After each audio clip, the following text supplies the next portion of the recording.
কুড়িগ্রামে টানা বর্ষণ আর উজানের ঢলে নদ-নদীর পানি বাড়ছে।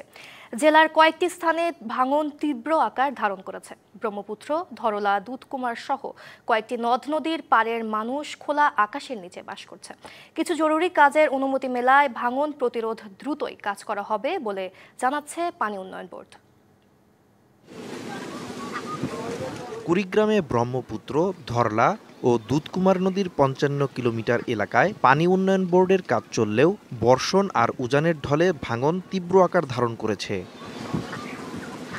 জেলার উলিপুর উপজেলার বেগমগঞ্জ, রাজাহাট উপজেলার গতিয়াসাম, রৌমারী উপজেলার হবিগঞ্জ বাজার, সুখের বাতিরচর সহ বেশ কয়েকটি এলাকায় ভাঙন দেখা গিয়েছে।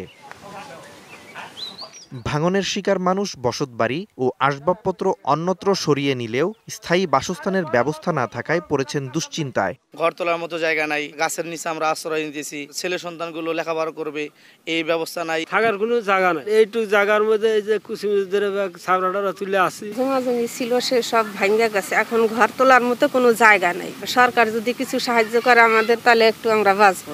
দুর্গতদের অভিযোগ, সম্পদ রক্ষায় বিভিন্ন দপ্তরে যোগাযোগ করেও ফল মিলছে না।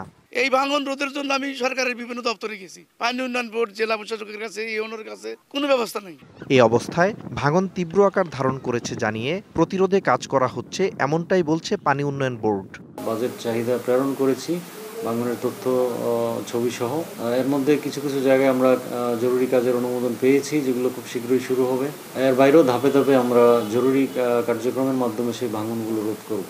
দ্রুত ভাঙন প্রতিরোধে কার্যকর ব্যবস্থা নেবে কর্তৃপক্ষ, দাবি এলাকাবাসীর। DVC news desk.